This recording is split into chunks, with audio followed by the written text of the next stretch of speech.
Haters motivate me. Because when they talking about me, that means I'm doing something. You see, while you're over there watching me and talking about me, I'm working. I'm working hard. I'm taking things to the next level. You keep gossiping and I'll keep working. You cannot win the war against the world if you can't win the war against your own mind. While you quitting and giving up, while you saying, all right, I did enough, it's time to rest, he might just be getting in his zone. I value myself enough to give 120%. Well, don't do it. And there are those of you in this room, you playing. You still giving 50%. You still giving 70%. Look, quit that job. If you're going to go every day and get that job 70%, quit that job. So if you're not finding that motivation that you want, forget about it. Instead, impose some daily discipline in your life. And start today. If you want to be great, you want to be the baddest motherfucker ever at what you do, you're going to be misunderstood by everybody because you're going to be so fucking obsessed and so driven to get there. That's what it takes. It takes every second of your fucking life. Anybody say balance? Yeah, balance is important for a lot of fucking people. But if you want to fucking go to that edge where people do not like you, don't understand you, you're in that spot of obsession and drive. I challenge you to see your problems as a great thing. I challenge you to start being thankful that you have the opportunity to grow, get stronger, get more focused, get more skilled, and kick more ass because of every hardship you face.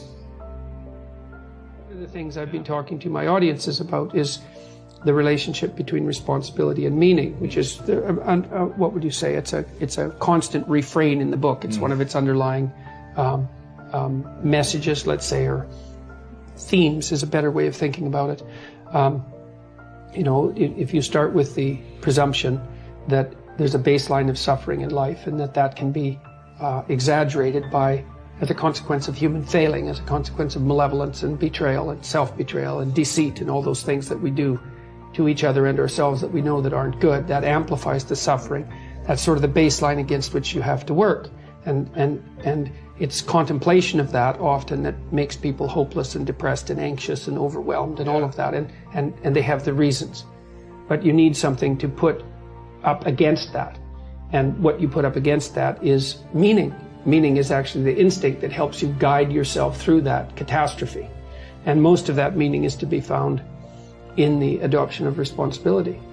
So if you think, for example, if you think about the people that you admire, well, you think about when you have a clear conscience first, because that's a good thing to aim at, which is something different than happiness, right?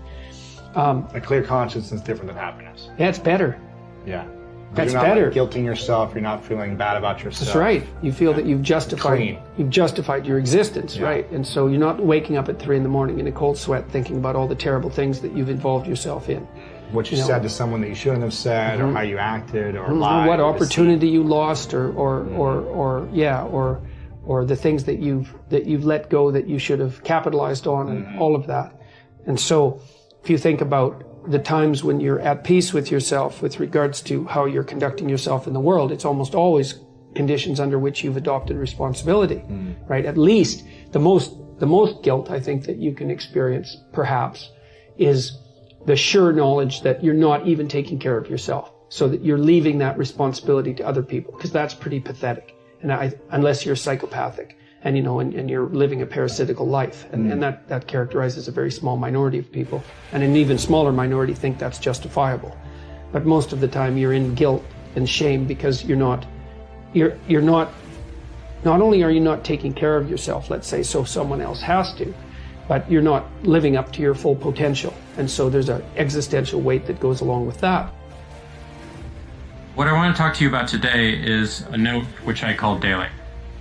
So if you create a new note in your notepad, or something that you check on a daily basis, this is the most important thing. Name it daily, and then write the word do, colon, and then go down a few lines and write the word don't, colon. And the one thing I would ask you to do walking out of this is to every single day, just for a week, wake up to this note, check it throughout the day, And then also, before you fall asleep, check to make sure that you did and you didn't do everything. So what you put in each one of these is you have a list of everything that you want to do every single day, and you have a list of things that you don't want to do. And the easiest way to add to the don'ts is to notice something that you never want to do again, and you just add that to it. Very, very simple. I'm just going to share some of mine. These might be a little bit personal and embarrassing, but here we are. Number one on my do list is to stay present. I think it's so easy to get trapped in the past. It's so easy to think about the future. The most important thing is I stay present, and just reading this brings me back to the present, brings me back to this moment. Number two for me is be vulnerable.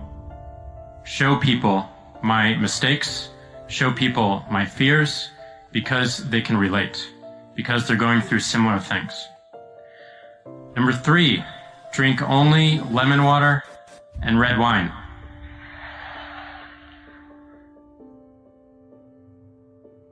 Great red wine is a great modifier for it. This goes with one of my don't, which is don't drink hard liquor or beer on weekdays. Number three is 6 sets of 20 squats and push-ups throughout the day.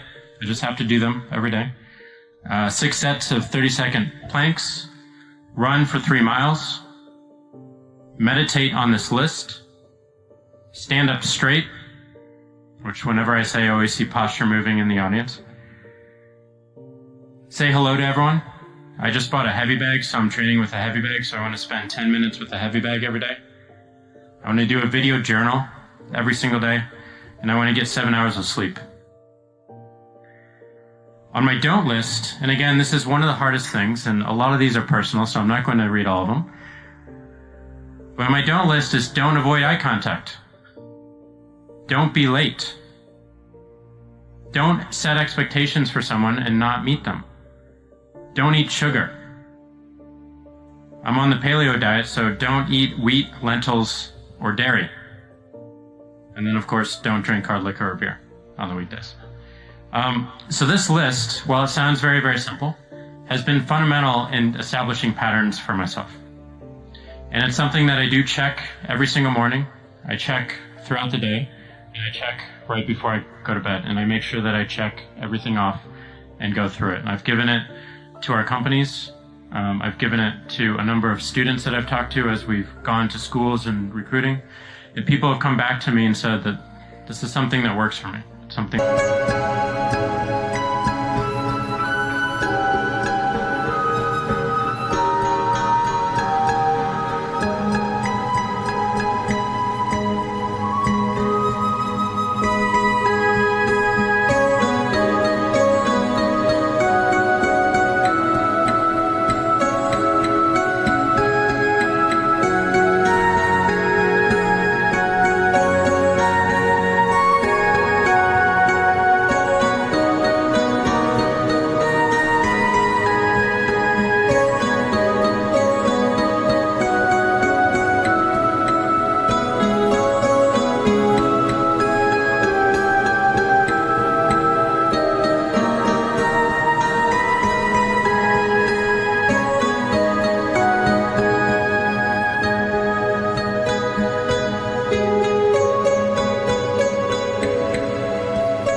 easy to remember. One of the most fundamental things about it that I've learned, that I've taken away from it, is how it gives you focus.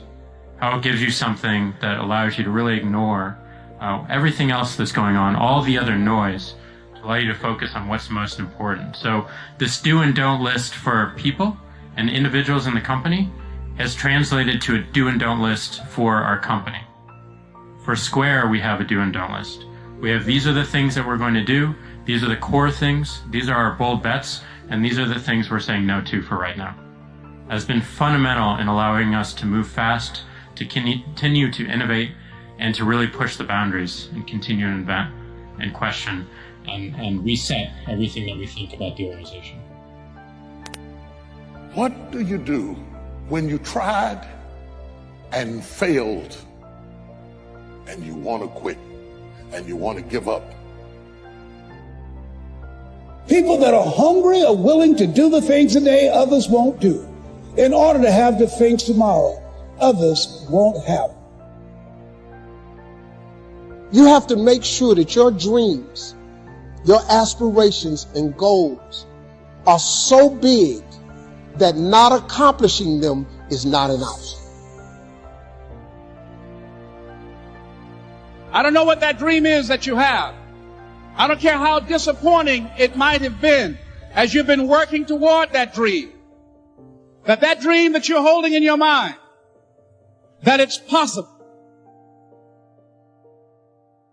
To all of you fighting battles alone, to all of you going against the grain, battling the naysayers, stay strong. Keep going.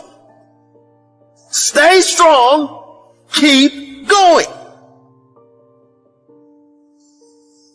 I need all televisions off. I need cell phones off. Listen to me. Some of you are going to be broke for the rest of your life because of that little thing on the side. You're going to be broke for the rest of your life because of a little cell phone. I need you to study like you've never studied before. I need you up all night long studying. What is there that you know you need to do, that you want to do this, but for some reason or another, you've been holding back? I think that among the things that prevent us from acting is the fear of failure. And if you've already failed, you don't want to fail again. The pain of that, the disappointment, the fear of loss is another thing. Because many times when we do those things that we know we need to do, we feel that we might lose somebody that we love very much and care about. We don't want to hurt anybody. I'm going to tell you something that every successful person has to do, including you.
believe it or not, every successful person in this world has jumped.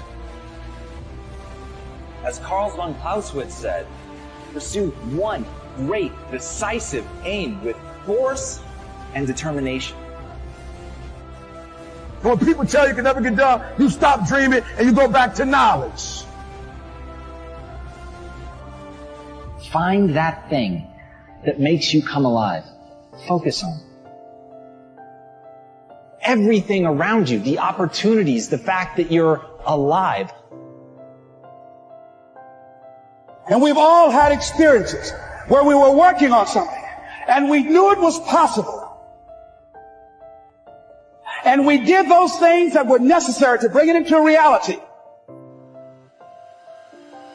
We took the responsibility to make it happen. Other people couldn't see it. A lot of people didn't believe it. You were attacked. You were criticized. It has nothing to do with opportunity. You've been given opportunity. The problem is you're not operating in your greatness in that opportunity. So that's why you stuck on that particular level. People were opposing you, but you kept on doing it. It was hard, it was rough, it was difficult, but to you it was worth it. And eventually you got to a level you know, can nothing stop me now. Anything you're struggling to try to accomplish, whether it's health or love, relationships, whatever it is, if you're struggling, it represents a simple fact. Your subconscious programming doesn't support that conclusion. I dare you to use your imagination. I dare you when you're broke to use your imagination. I dare you when you're rich to use your imagination. I dare you under every single circumstance. Keep dreaming. Keep looking at your dream. Because that is how you bend the universe to your will. That is how you impress people. That is how you capture the human imagination. And if you want to do something extraordinary and be remembered, you've got to get so good that you're performing at a level that has never been seen before. That is the only path to set the bar ridiculously high and then surpass all expectations. You can't put it down low and then beat it and say, whoa, look at me. We say that in zero-based thinking, you ask this question: is there anything that I am doing today that, knowing what I now know, I wouldn't get into again today if I had to do it over? We call this a QUINK analysis. Knowing what I now know, QUINK. In times of rapid change, there are always areas in your personal and business life that, knowing what you now know, you wouldn't get into again today if you had to do them over.